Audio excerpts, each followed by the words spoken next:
50 55 வயதை ஆண்கள் நெருங்கும் பொழுது மனைவி அவளுக்கு என்ன செய்யணும் அப்படின்னா சமையல் பண்ணுறதுக்கு சொல்லித்தரும். எதுக்குன்னு கேட்குறீங்களா? அவளுக்கு சமையல் பண்ணி சாப்பிட்றதுக்கு தெரியணும். சுவையான காஃபி போட்டு குடிக்க தெரியணும். குளிச்சா டவலை வேஷ்டியை உதறி மடித்து வச்சுக்க தெரியணும். இதெல்லாம் என்ன ஒரு பெரிய விஷயமான்னு கேட்குறீங்களா? இது எல்லாமே பெரிய விஷயந்தான். ஏன் அப்படின்னா காலங்காலமாக நமக்கு என்ன ஆயிடுறதுன்னா, நம்ம இருக்கிற பாசத்தினால நிறைய வீட்டில் மனைவி கணவரை எந்த வேலையுமே செய்ய விடுறதே இல்லை. கேட்டால் வந்தால் உதிரமாக இருக்குது, அல்லது அவர் வந்தாலே நமக்கு வேலையாகாது, அவர் என்னத்துக்கு செய்யணும், நம்ம இருக்கச்சா நம்ம பத்துன்னு பொண்ணாக போகிறது அப்படின்னு சொல்கிறது இல்லையா? நெருப்பு அப்படின்னா வாய் போக போகிறதில்லை. 2 பேரும் கல்யாணம் வேணால் ஒன்றா பொண்ணு மாலையும் கழுத்துமா வருவோம். ஆனால் 2 பேரும் மாலையை பொண்ணு அப்படியே நேராக கிளம்பி போகிறதுக்கு இது சினிமா தேட்டர் இல்லை இல்லையா? பின்னாடி ஒரு நாளில் ஒரு டேஸ்டான ஒரு காஃபி சாப்பிடணுன்னாலோ டேஸ்டான ஒரு உணவு சாப்பிடணுன்னாலோ அந்த மனுஷன் கஷ்டப்படக்கூடாது.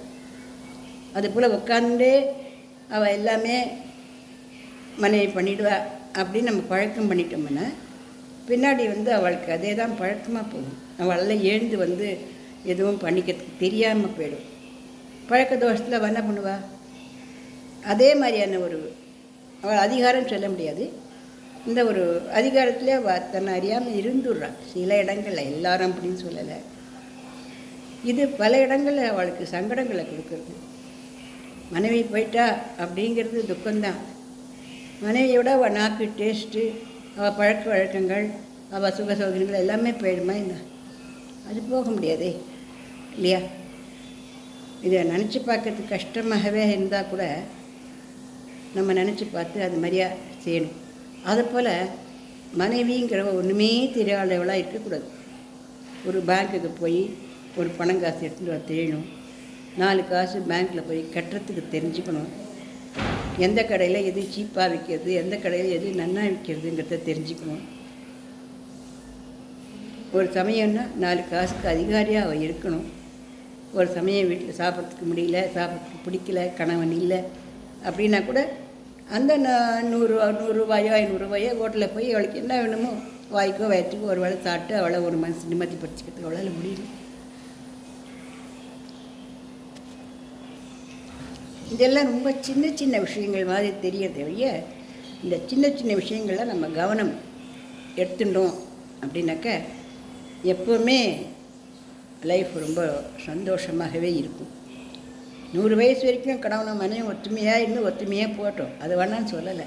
ஒரு கால் இந்த மாதிரி முன்னேறி பின்னாடி போக வேண்டி வந்துவிட்டோன்னா, கணவன் இல்லை எனக்கு ஒன்றுமே தெரியாது அப்படின்னு ஒரு மனைவி இல்லை எனக்கு அடுப்பு மூட்டி சாதம் கூட வைக்க தெரியாது அப்படின்னு ஒரு கணவன் இருந்தாக்க மற்றவளுக்கு அதனால பாரம் இல்லை. மாட்டு பொண்ணோ யாரோ ஒருத்தர் பார்த்துட்டுருவா இல்லைன்னு. ஆனால் அவளுக்கே ஒன்று டேஸ்ட்டாக ஒன்று சாப்பிடணும். இப்போ காஃபி அப்படின்னு சொல்கிறோம். இப்போ மனைவி எப்படி காஃபி போடுறோளோ அந்த மாதிரி டேஸ்ட்டு தான் அந்த கணவனுக்கு பிடிக்கும். காஃபின்னு ஒன்று கொண்டு வந்து வச்சா அவளுக்கு பிடிக்காது. அப்போ அந்த காஃபி எப்படி போடுவோம் அப்படிங்கிறத அவளை சொல்லிக் கொடுக்கணும் இல்லையா?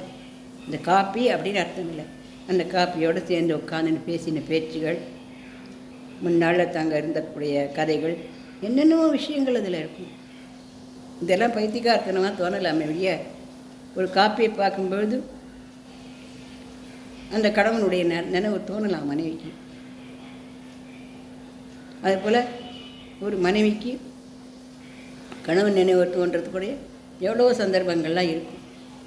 அப்போ அவள் இல்லாட்டாலும் கூட அவள் நினைவுகளாக சிலத்தில் நாம் விட்டுட்டு போகிறதுங்கிறது அவள் மீறி இருக்கிற வாழ்க்கையை வாழ்ந்து முடிக்க சுலபமாக இருக்கும். இது சொல்கிறதுக்கு கொஞ்சம் கஷ்டமான விஷயங்களாக இருந்தால் கூட யோஜனை பண்ணி நம்ம பார்க்கணும். என்கிட்ட ஒரு மாமி சொன்னேன், அவருக்கு சாதம் கூட வைக்க தெரியாது மாமி, காப்பி கூட போட தெரியாது மாமி அப்படின்னு சொன்னேன். அதை எப்படி அதை வசதியாக நம்ம நினைக்க முடியும்? இன்னும் ஒரு காப்பி போட்டு தர வேண்டாம், ஒரு காப்பி போடவோ சாதனுக்கோ தெரிஞ்சுக்கணும் இல்லையா? யோசித்து பார்க்கலாமா?